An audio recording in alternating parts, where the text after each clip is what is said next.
Another day, another basketball stories na naman ang pagkikwentuhan natin. At ngayon nga, yung balitang bagong player na makukuha ngayon ng Los Angeles Lakers. At ang balitang pagkuha ng Golden State Warriors kay Trae Young mula sa Atlanta Hawks.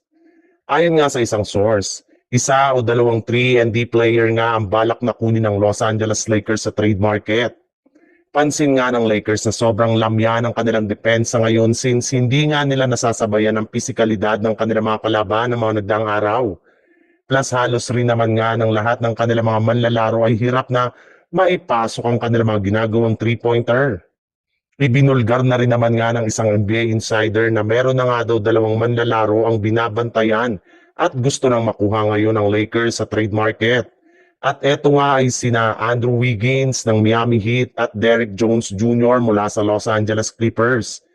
In fact, personal na nga daw pong nakipag-usap sa telepono si Pelinka sa front office ng Miami Heat at Clippers na mga nagdaang araw para lamang malaman kung papaano nila ito makukuha sa trade. Willing na rin naman nga sila na i-offer sa dalawang team na ito ang ilan sa kanilang mga players na siyang inaasahan nila na makakatulong kay LeBron James at Luka Doncic. Sa ibang balita naman, napabilang na nga si Trae Young sa mga pinakamalaking pangalan na available ngayon sa trade market matapos silang magkasundo ng front office ng Atlanta Hawks na magsagawa ng isang deal bago ang trade deadline sa Pebrero. And since isa siya sa mga pinakamagaling na player ngayon sa trade ay hindi nga nakakapagtaka bakit pinag-aagawan siya agad ng iba't ibang makupunan.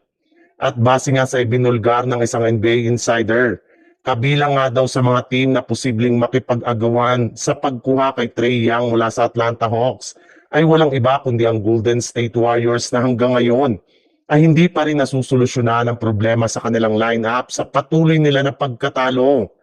Pero may ilang mga fans nga ang tumututol sa ganitong plano ng Warriors dahil hindi nga daw isang point guard ang kanilang kailangan ngayon bagkus isang big man.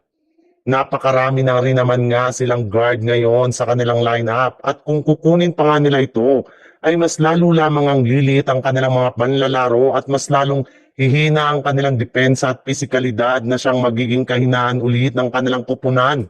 Kaya hindi nga daw dapat kunin ng Warriors sa isang trade si Young.